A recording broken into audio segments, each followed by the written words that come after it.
ఈ విషయాలు తెలియపరచబోతున్నట్టు ద్వితీయోపదేశ కాండము 30వ అధ్యాయము. ద్వితీయోపదేశ కాండము 30వ అధ్యాయము 5వ వచనాన్ని మనం చదువుదాం. ద్వితీయోపదేశ కాండము అందరూ తీసారా? ద్వితీయోపదేశ కాండము 30వ అధ్యాయము 5వ వచనం. ఇక్కడ దేవుడు మనతో మాట్లాడుతూ, ఈ యొక్క ప్రార్థన మందిరానికి కూడా దేవుడు మాట్లాడుతూ ఒక అద్భుతమైనటువంటి వాగ్దానాన్ని దేవుడు ఇస్తూ ఉన్నాడు. ఏమంటున్నాడు అంటే, ఆయన అంటున్నాడు. ఎవరు ఆయన? సర్వశక్తిమంతుడైన యేసుక్రీస్తు. ఈరోజు ఆ యేసుక్రీస్తు వారు ఏమంటాడంటే, ఆయన నీ పితరులకు స్వాధీనపరిచిన దేశమున నీ దేవుడైన యెహోవా నిన్ను చేర్చును.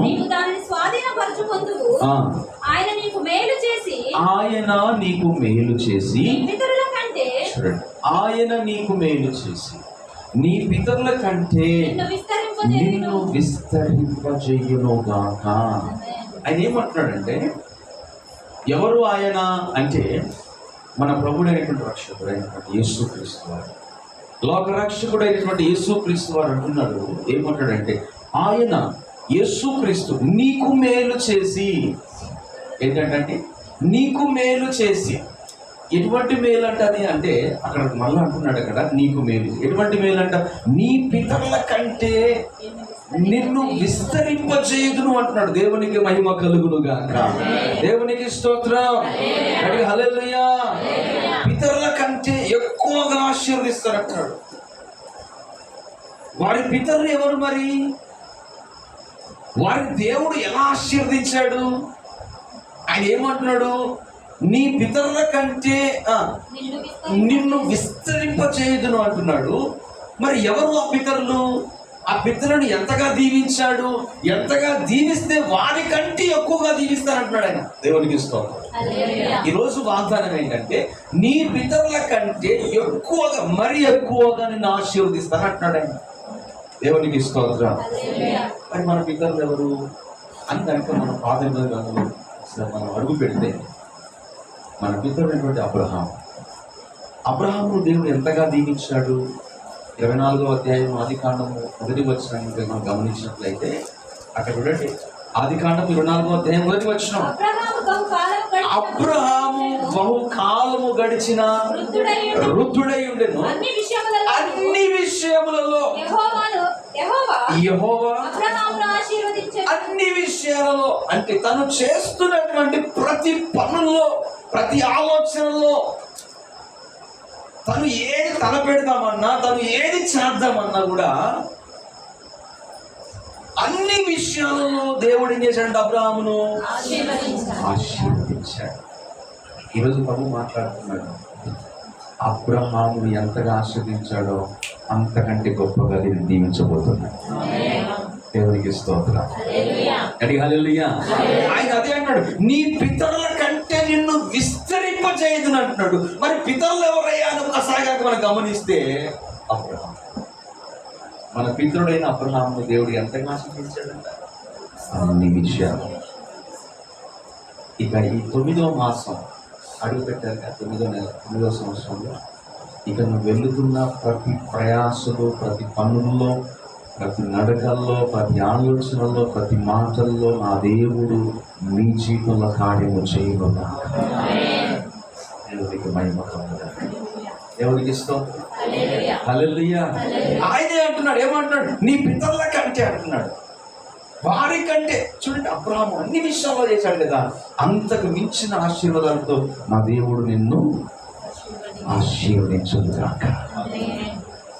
ఇంకా అలా మనం గమనిస్తే, మన పితరులు ఇంకా అలా గమనిస్తే, ఇస్సాకును కూడా దేవుడు దీవించాడు. ఇస్సాకును కూడా దేవుడు ఆశీర్వదించాడు.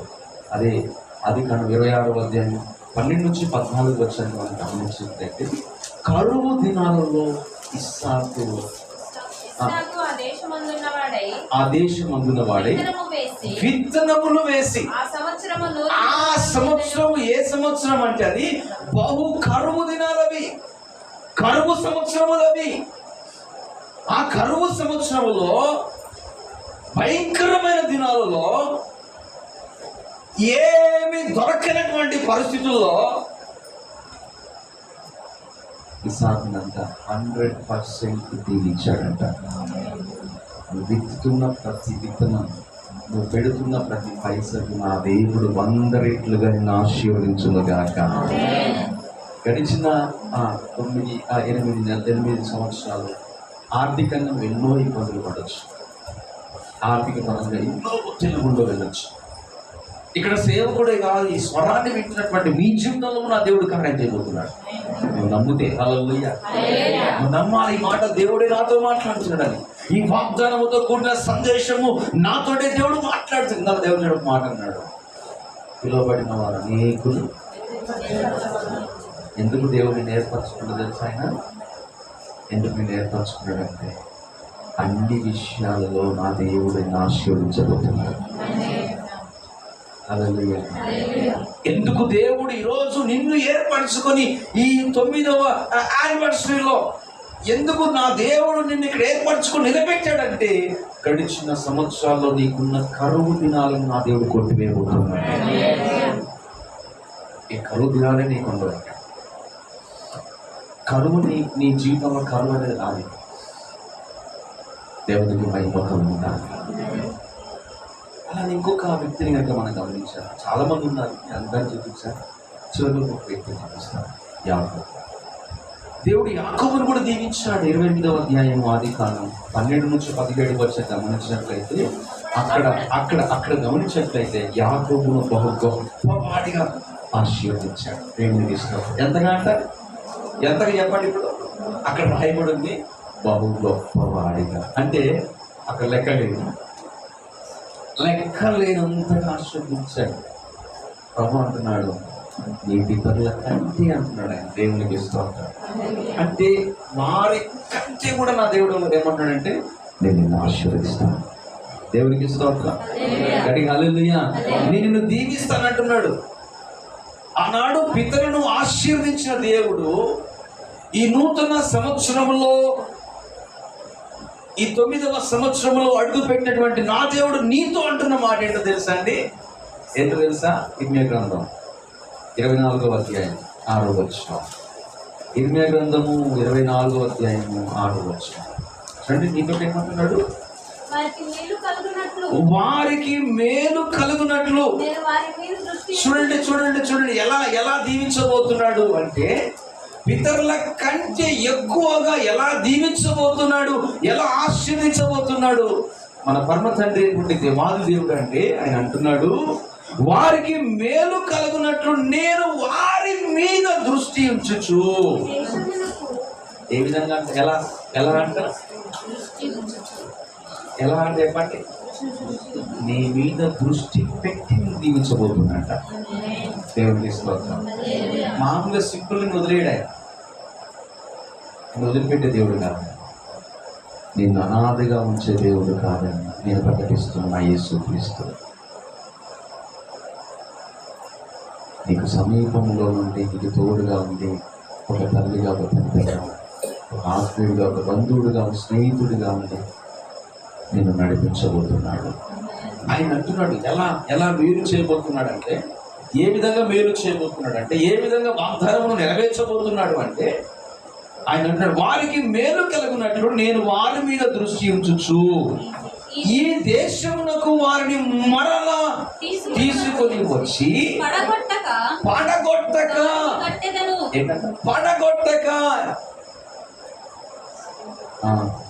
వారిని కట్టెదను, పెళ్ళగింపక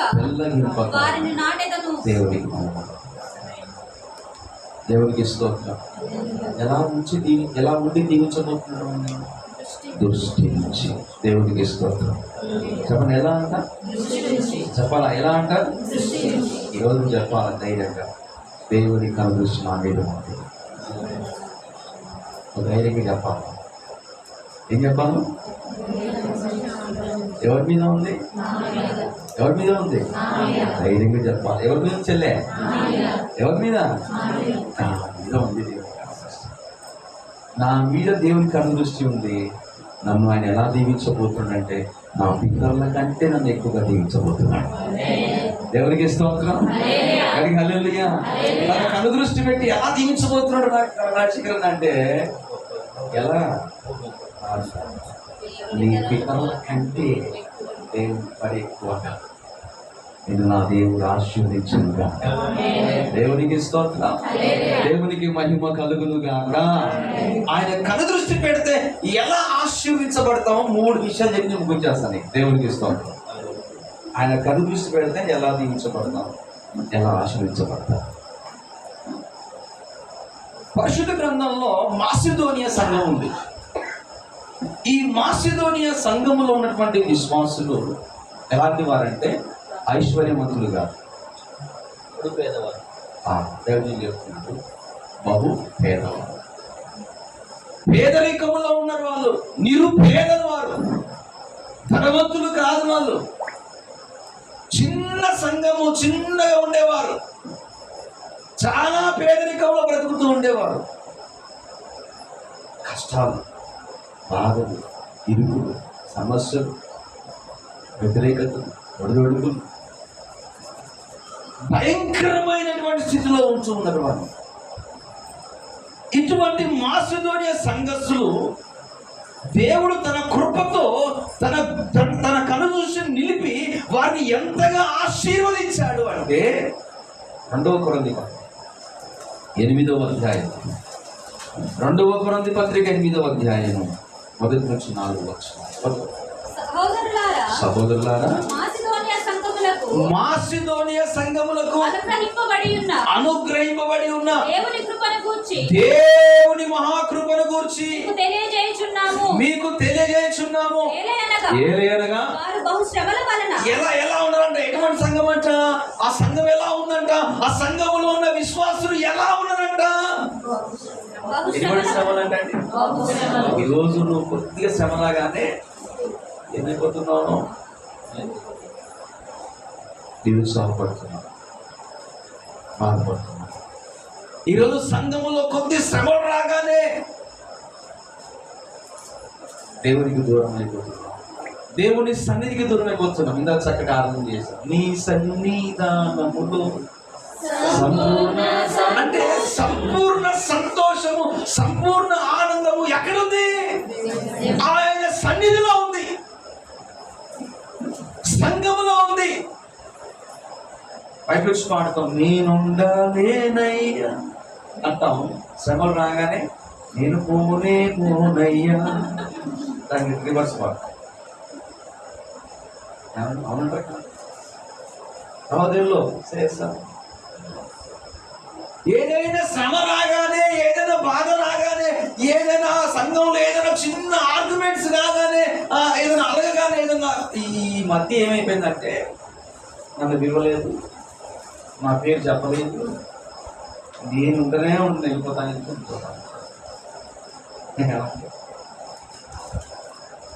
సంఘంలో ఎవరో పిలవాలి, ఎవరో చేయాలి, నాకు అర్జాలు ఇచ్చారని ఆ ఉద్దేశం ఉంటే నీ జీవితం లేక నన్ను నా దేవుడు చూస్తున్నాడు, నా మీద దేవునికి దృష్టి ఉంది.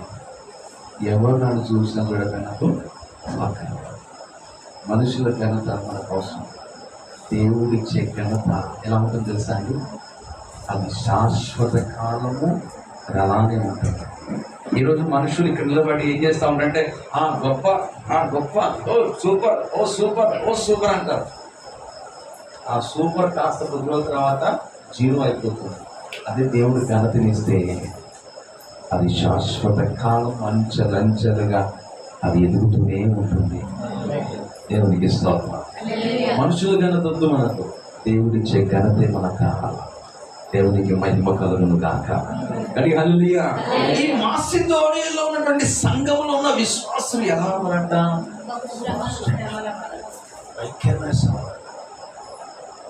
భయంకరమైన శ్రమలు ఉన్నాయంట. బహుశ్రమల వలన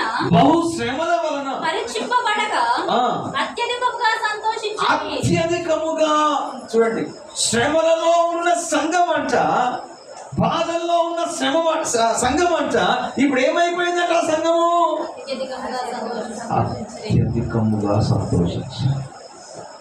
ఈరోజు సంఘంలో ఎవరైనా ఈ మాటలు ఇచ్చిన మీ జీవితంలో శ్రమల గుండా మీరు వెళ్తున్నారే, బహుశ్రమల గుండా నువ్వు ఇబ్బందుల గుండా, సమస్యల గుండా వెళ్తున్నారు. ఆ దేవుడు ఈరోజు మీతో మాట్లాడుకుంటున్నాడు. బహు సంతోషకరమైన దినాలను నా దేవుడు తన కను దృష్టి నిలిపి నీ జీవితంలో ఇవ్వబోతున్నాడు. దేవునికి స్తోత్రం. ఏం నిలిపంట?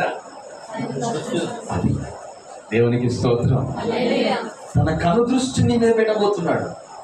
ఈ రోజున్న నీ శ్రమలన్నీ కూడా ఏమైపోతున్నాయి అంటే మధుమాయం అయిపోతున్నాయి.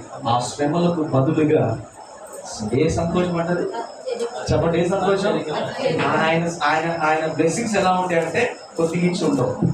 అది కనుక మీ పితరుల కంటి అన్నాడు. అందుకే దేవునికి స్తోత్రం. ఏమన్నా అక్కడ మీ పితరుల కంటి అన్నాడు. ఇక్కడ అంటున్నాడు మాసిదోని సంఘంతో మాట్లాడుతూ, ఈరోజు ప్రేమాస్త సంఘంతో దేవుడు మాట్లాడుతున్నాడు. శ్రమలలో ఉన్నటువంటి వారులారా, నా దేవుడిని శ్రమలను కొట్టేసి అధికమైన సంతోషాన్ని నా దేవుడికి ఇవ్వబోతున్నాడు. తర్వాత మరియు ఎలా ఉన్నారంటే మనం అనుకున్నాం కదా, వారు ఎలాంటి పేదలంట? చెప్పండి, ఎలాంటి పేదవారంట? నిరుపేదలు.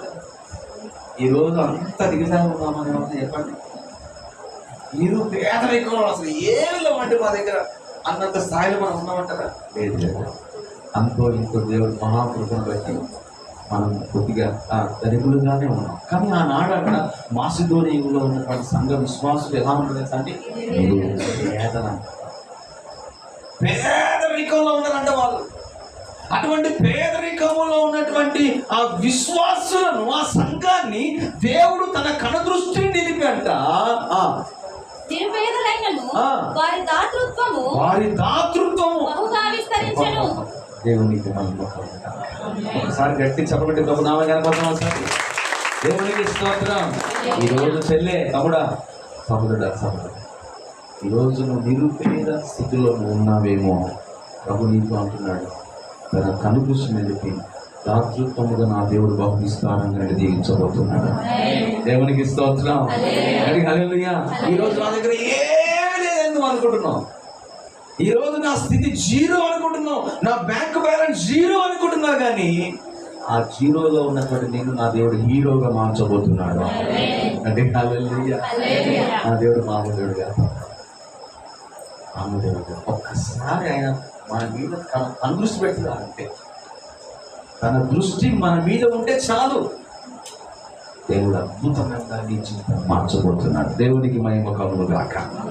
అంటే హల్లెలూయా, హల్లెలూయా. చూడండి ఇక్కడ ఈ కృప విషయములలో పరిశుద్ధుల కొరకైన పరిచర్యలో పాలుపొందు విషయములోను మనఃపూర్వకంగా మమ్మును వేడుకొనుచు వారు తమ సామర్థ్యం కొలదీయ కాక సామర్థ్యము కంటే ఎక్కువగాను తమంతట తామే ఇచ్చిరని మీకు సాక్ష్యం ఇచ్చుచున్నాను. దేవునికి స్తోత్రం. ఎటువంటి సంఘము ఇప్పుడు ఏమైపోయింది చెప్పండి? ఇప్పుడు ఏమైపోయింది? వారి దగ్గర ఉన్నదాని కంటే మరి ఎక్కువగా సంఘానికి ఇచ్చే వారుగా తయారంటండి. అప్పుడేమో పేదరికం అంటే కానుకలు వేయడానికి కూడా వారి దగ్గర చాలా కాలేదంట. దేవుని సన్నిధిలో అర్పణలు అర్పించడానికి కూడా వారి దగ్గర స్తోమత లేదంట. ఎప్పుడైతే దేవుడు తన కనుదృష్టిని నిలిపాడో వారు ఏమైపోయారంటే వారి దగ్గర ఉన్నదానికంటే ఎక్కువగా ప్రారంభించారు. ఎందుకు తెలుసా? వారికి తెలుసు కఠిన స్థితిలో ఉన్నప్పుడు మేము ఎటువంటి స్థితిలో ఉన్నామో తెలుసు. మేము బ్లెస్ అయిన తర్వాత ఈ కార్యం ఎలా జరిగిందో వారికి తెలుసు.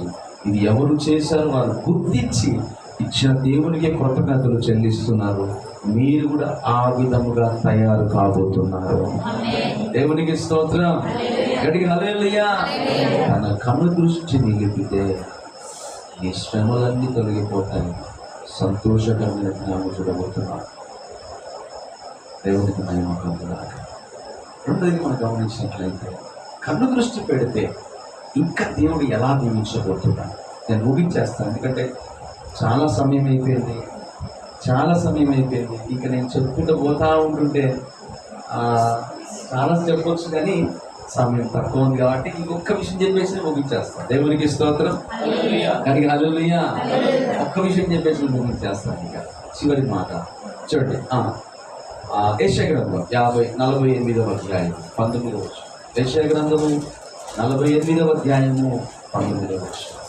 దేవుడు కనుదృష్టి పెడితే ఎంతగా దీవించబోతున్నా. నీ సంతానము ఇసుక వలె విస్తారమగును, నీ గర్భఫలము దాని రేణువుల వలె విస్తరించును. వారి నామము నా సన్నిధి నుండి దేవునికి మహిమ కలుగును గాక. ఇక్కడ ప్రభు అంటున్నాడు, ఆయన కను దృష్టి పెడితే ఎంతగా దీవిస్తున్నాడు చూడండి ఒకసారి. నీ సంతానం అంట ఇసుక వలె విస్తారం, నీ గర్భఫలము దాని రేణువుల వలె విస్తరించును. వారి నామము నా సన్నిధి నుండి. ఈ నూతన సంవత్సరం అనగా ఈ 9వ సంవత్సరంలో దేవుడు మాట్లాడుతూ అంటున్నాడు, నేను బహు వేలులతో నింపబోతున్నాను. దేవుడికి స్తోత్రం. ఎలా అంట? నీ సంతానమును బట్టి, నీ గర్భఫలమును బట్టి, నీ నామమును బట్టి ఆ దేవుడు అధికమైన మేలులు చెయ్యునుగాక. హల్లెలూయా. ఎవరి ద్వారా అంటే ఎవరి ద్వారా? నీ సంతానము ద్వారా, నీ గర్భఫలము ద్వారా, నీ నామము ద్వారా.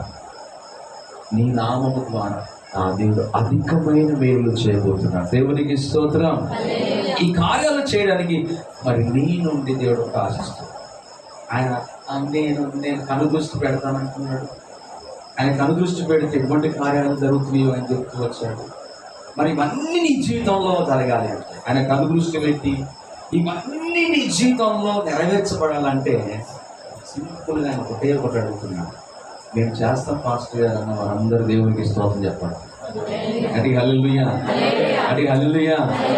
నా ఒక స్పాన్సర్ చేయాలి, టీవీ స్పాన్సర్ అని నాడు చాలా మంది ఏం చేస్తున్నారు. మీ జీవితంలో కార్యం జరుగుతుందంటే, వెనక్కి జరుగుతుందంటే ఆ స్పాన్సర్ చేయాలి. నాకు టీవీ స్పాన్సర్ చేయాలి అని నాడు చాలా మంది ఇలా టైం అయ్యారు. కానీ దేవుడు ఏం ఆశిస్తుందో తెలుసా అండి?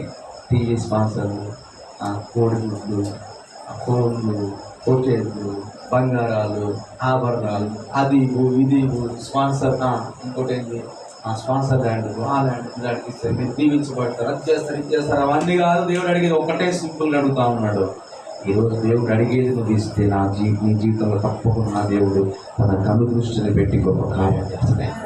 మన దేవుడు నమ్మకమైన దేవుడు అండి. మాట ఇచ్చి చెప్పండి, మాట ఇచ్చి నెరవేర్చు దేవుడు మన దేవుడు. దేవునికి స్తోత్రం. మాట తప్పడానికి నరుడు కాదైనా ఈరోజు నువ్వు తప్పుతావు, ఈరోజు నేను తప్పుతాను. కానీ నా దేవుడు మాత్రము మాట ఇస్తే తప్పే దేవుడు కాదు, నరుడు కాదైనా ఈరోజు నీతో నాతో మాట్లాడాడు. సర్వశక్తిమంతుడే. మరి ఈరోజు ఆయన ఏం ఆశిస్తుందో తెలుసా? ఆయన ఏం అడుగుతుందో తెలుసా అండి? రండి, యెషయా గ్రంథం 48వ అధ్యాయం 18వ వచనం. నీవు నా ఆజ్ఞలను ఆలకింపవలనని నేనెంతో కోరుచున్నాను. ఆలకించిన ఎడల నీ క్షేమము నది వలెను, నీ నీతి సముద్ర తీరను తరంగం వలన. దేవునికి స్తోత్రం. ఆయన ఏం కోరుతుందంటే నీ నుండి ఆయన ఆజ్ఞలను, ఆయన మాటను ఆలకించి వాటి ప్రకారం జీవించాలి. దేవునికి స్తోత్రం. ఆయన కోరేది అదే, ఆయన అడిగేది అదే. ఆయన ఏం అడుగుతున్నాడంటే, ఆయన స్పాన్సర్ అడగడం లేదు, ఆయన డబ్బులు అడగడం లేదు, ఆయన నీ నుండి ఆయన ఏమీ ఆశించడం లేదు. కానీ ఆయన ఆశించేది ఏంటంటే నా మాట వినండి అంటే. నా మాట వినండి, నా మాట ఆలకించి, నా స్వరాన్ని వినండి. నువ్వు నా మాట వింటే నా కను దృష్టి పెడతా నేను. నువ్వు నా మాటలు విని నా ఆజ్ఞల ప్రకారం నడుచుకుంటే నిన్ను ఇసుక రేణుల వల్ల నిన్ను దీవిస్తాను. నిన్ను నీ శ్రమలను తొలగిస్తాను, నీ ఇబ్బందులను తొలగిస్తాను, నీ రోగాలను తొలగిస్తాను, నీకున్న శాపాన్ని కొట్టివేస్తాను, నిన్ను విస్తరింపజేస్తాను, నీ పితరుల కంటే గొప్ప వ్యక్తిగా నిన్ను ఆశీర్వదిస్తాను. కానీ ఇవన్నీ చేస్తాను కానీ ప్లీజ్ నా మాట వినండి అంటున్నాడు. దేవునికి భయపడాలి. ఏమంటాడు ఆయన? నా మాట వినండి. అబ్రహాము దేవుని మాట విన్నాడు. అబ్రహాం ఏం చేశాడు? అబ్రహామా 12వ మొదటి వచనం ఉంది కదా, ఏమంటాడు? అబ్రహామా నీవు లేచి ఈ దేశము నుండి నీ బంధువుల యొద్ద నుండి నీ తండ్రి ఇంటి నుండి బయలుదేరి నేను ఏదైతే చూపిస్తానో, ఏ ప్రాంతం మీద చూపిస్తానో, ఏ పట్టణం మీద చూపిస్తానో ఆ పట్టణమునకు, ఆ ప్రాంతమునకు నువ్వు బయలుదేరి నువ్వు వెళ్ళాలి అనగానే అట్లా రేపు వస్తారు. అలాగే ఈనాడు చాలా మంది కూడా దేవుడు 7 రోజులు ఏర్పాటు చేశాడు. 6 రోజులు ఏం చేయమన్నాడు? చెప్పండి ఏం చేయమన్నాడు? నోరు తెరవాలి అందరు. ఏం చేయమన్నాడు? మీరు కష్టించాలి, పని చేయాలి. 7వ దినం ఏం చేశాడు? ఆశీర్వదించాడు. ఇది నా దినం, నేను ప్రత్యేకపరిచాను అంతే చెప్పాడు లేదా? నేను ఇంకొక మాట చెప్తాను. దేవుడు కూడా ఈ సృష్టి సృష్టించడంలో, ఆయన పనిచేయడంలో కూడా 6 దినాలు పనిచేశాడు. చెప్పండి ఎన్ని దినాలు పనిచేశాడు ఆయన? 6 దినాలు పనిచేశాడు. తర్వాత ఏం చేశాడు? ఆయన విశ్రమించాడు. అంటే దేవుడు కూడా పాటించాడు ఆజ్ఞను. ఏ ఆజ్ఞ అయితే దేవుడు జారీ చేశాడో ఆ ఆజ్ఞను జారీ చేసిన దేవుడు కూడా పాటించాడు. కానీ తన పోలిక చొప్పున చేసినటువంటి నరుడు మాత్రం దేవుని మాటకు లోపడలేదు, దేవుని ఆజ్ఞకు లోపడలేదు. మందిరానికి రండి, ఆదివారం పూట తొందరగా ఎన్నికలు వచ్చేసేయండి, అది 10 గంటలకు ఆరాధన అంటే 11 అయినా 11:30 మందిరం అడుగు పెట్టాం.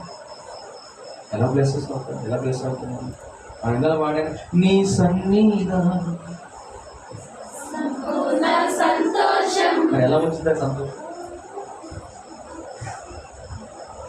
ఎలా వచ్చిందండి? మీరే పాడారుగా. ఎక్కడ ఉంటే సంతోషం చెప్పండి. ఇప్పుడు ఎక్కడ ఉంటే సంతోషం? నేను 11 గంటల కొత్త భాష గారు అంటే కుదురుదా?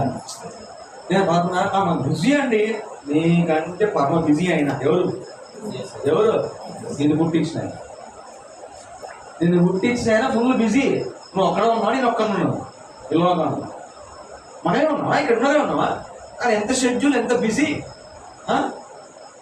యాక్సిడెంట్ అయిపోతున్నటువంటి వారు అయ్యా ఎస్ఐ అంటే తప్పించి రెడీ ఉన్నాడు. ఆయన కొడుకగా నిద్రించాక కురుకుపాట్లేదనికి ఆయన చాలా, అంటే నిద్రపోయే సమయం కూడా లేదు ఆయనకి. అంటే కునుకు లేదు, నిద్రించలేదు ఆయనకి. ఆయన నిత్యము చాలా బిజీగా ఉన్నాడు. ఆయన షెడ్యూలే బిజీ. అంత బిజీ ఉన్న దేవుడే అంటున్నాడు నీకు ఇస్తానా అంటే నువ్వేం చేస్తున్నావు? నేను బిజీ. ప్రభా నువ్వు బిజీ కాకుండా నేనైతే ఫుల్ బిజీ.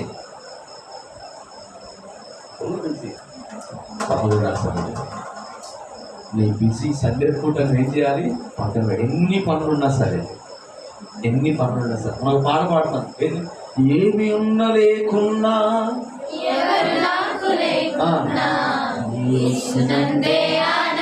ఏం ఆనందం అయ్యారు. ఏం పాట అయ్యారు, ఏడయ్యారు అంటే మీరు ఎప్పుడు వస్తా విను మందిరానికి. తమ్ముడా ఎప్పుడు వస్తాం నాన్న ఎప్పుడు వస్తాం మందిరం? అయ్యా మేమా 10 సంవత్సరాలు పక్కమైనా 10 గంటలకు వస్తే బ్లెస్సింగ్స్ ఉండవు. మీకు వచ్చిన చెప్పనా? 10 గంటలకు ఆరాధన అంటే దేవుడు ఎప్పుడు వచ్చి కడుపు తెలుసండి? 9:45 వచ్చి కూర్చుంటాడు. ఎవరు వస్తారా అని చూస్తాడు ఆయన. ఇక 10 అవుతుంది, 10:30 అవుతుంది. అప్పుడు దేవుడికి అప్పుడు ఎవరు సమయానికి వస్తుంది. అందుకే ఆ కోనేటి దగ్గర నీరు ఉదనికి కలిగినప్పుడు ఎవరైతే అందులో దూకుతారో మొదటిగా ఎవరైతే అక్కడ రాయబడి ఉంది, ఆ కోనేటిలో ఎవరైతే కదిలినప్పుడు, ఆ నీరు కదిలినప్పుడు, ఆ దేవదూతలు వచ్చి ఆ నీటిని కదిలించినప్పుడు ఎవరైతే అందులో దిగుతారో వారి జీవితంలో కార్యం జరుగుతుంది. మొదటిగా మందిరం ఓపెన్ చేయగానే ఎవరైతే మొదటి అడుగు వారి ఉంటుందో వారి జీవితంలో దేవుడు కార్యం చేస్తాడు. హల్లెలూయా. కానీ మనం ఎప్పుడు వస్తాం? తీసి ఊకే ఓ పాస్కమ్మ ఊకి, పాస్ గారు ఊకి, ఇజ్జదిరి అన్ని చేసిన తర్వాత మంచిగా పట్టుకో మళ్ళీ వచ్చి తినకొచ్చిద్దా అక్క వస్తానవా? ఆమె సంగతి నీకెందుకు? ఆ పెంటమ్మ సంగతి నీకెందుకు? ఆ పెంటాయి సంగతి నీకెందుకు? అంటే నీకు రాదుగా చెప్తాను. కొంత ఉంటారు. నేనంటే మంచోడు, కొందరు ఉంటారు ఇక ముచ్చట్లు పెట్టి వారితో మాట్లాడి వీరితో మాట్లాడి అది మాట్లాడి అక్క నేను ఈరోజు రానప్పుడు బాగా అంటే అప్పుడు పోవాలని లేదు కదా అక్క. ఇక ఆ స్పిరిట్ ఈ మీదకి వచ్చింది.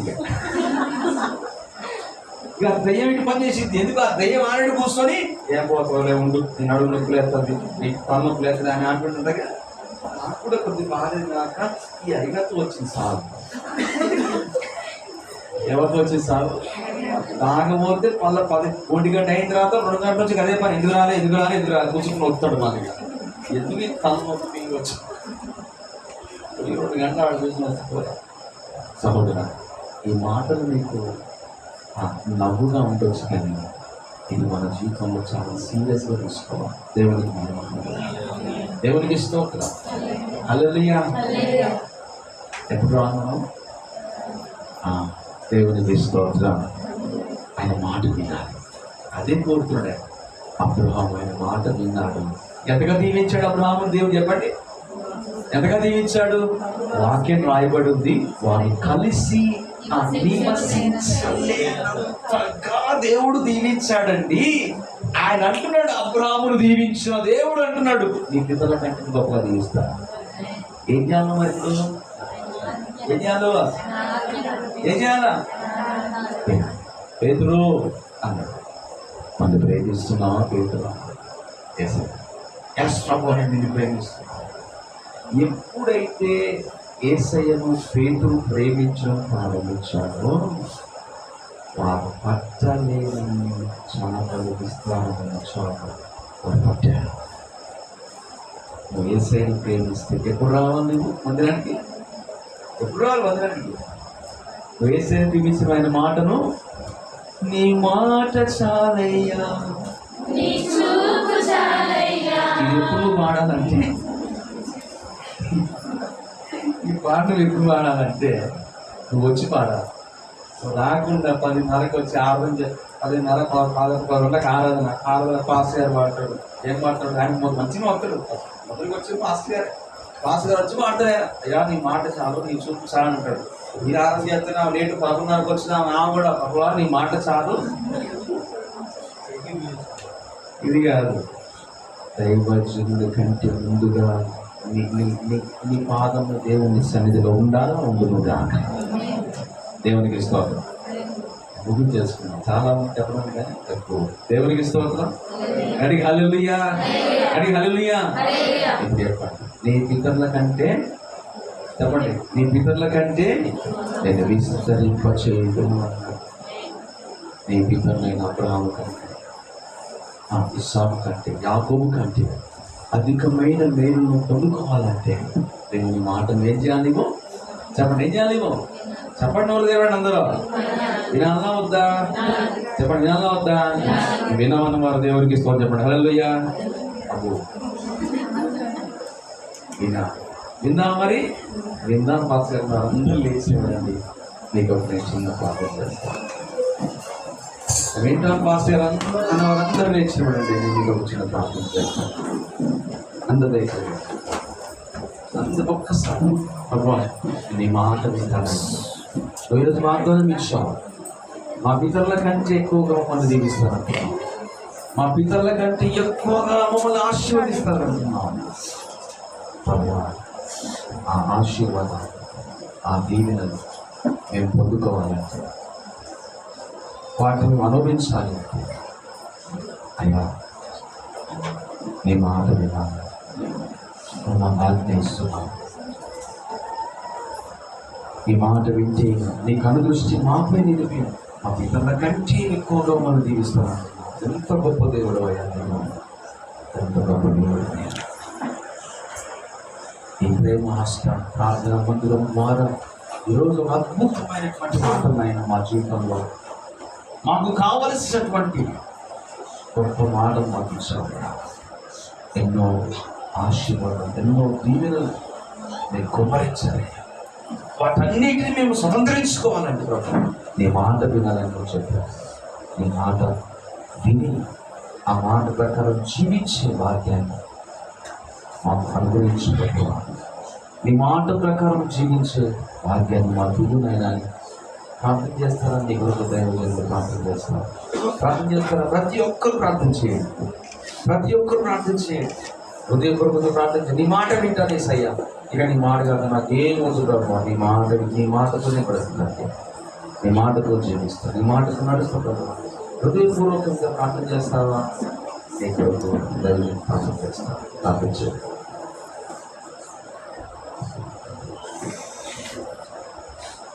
ప్రార్థన చేసుకుందాం. పరిశుద్ధుడా, మహోన్నతుడా, సర్వాధికారి, స్తుతి స్తోత్రాలు వందనాలు చెల్లించుకుంటున్నాము తండ్రి. అవును ప్రభా, నీ దాసాన్ని నిలబెట్టుకుని ప్రభా, నీ లోతైన మర్మముల చేత ప్రభా మాను ప్రభా, మా హృదయాలకు తృప్తిని కలిగించిన దేవా నీకు స్తోత్రములయ్యా. అవును ప్రభా, నీ మాట వినిన వారిని ప్రభా, నీ మాటకు లోబడిన వారిని ప్రభా, ఎంతో ప్రభా విస్తారముగా హెచ్చించిన దేవుడు ప్రభా. మేము ఎంతో మందిని చూసాము, చదివాము ప్రభా. ఇంకా ప్రభా మా కనుల ముందు ఎంతో మంది ఉన్నారు తండ్రి, నీకు స్తోత్రములయ్యా. నువ్వు మాట ఇస్తే నెరవేర్చే దేవుడు ప్రభా, నీకు స్తోత్రములయ్యా. వాగ్దానం ఇచ్చావు ప్రభా, నీ పితరుల కంటే నేను హెచ్చుగా నిన్ను హెచ్చిస్తానని ప్రభా. యాకోబుని హెచ్చించిన దేవా నీకు స్తోత్రాలు వందనాలు చెల్లించుకుంటున్నాం. ఈ సాకును ఆశీర్వదించిన దేవా నీకు స్తోత్రములయ్యా. అవును తండ్రి, మమ్మల్ని కూడా ఆశీర్వదించమని ప్రార్థిస్తున్నాము తండ్రి. నువ్వు చెప్పిన మాటకు ప్రభా మేము లోబడే కృప దయచేయమని ప్రార్థిస్తున్నాము తండ్రి. ఎంతమంది అయితే ప్రభా అవును నీ వాక్యమును విని నీ మాటలను గ్రహించి ప్రభా ఎంతమంది జీవితాలు సరి చేసుకున్నారు ప్రభా, వారి హృదయాలు ప్రభా బాగుపడాలని ప్రభా ఎంతమంది ఆలోచన కలిగి ఉన్నారు ప్రభా. ఈ మాటలు ప్రభా వారి హృదయాలను నెరవేర్చ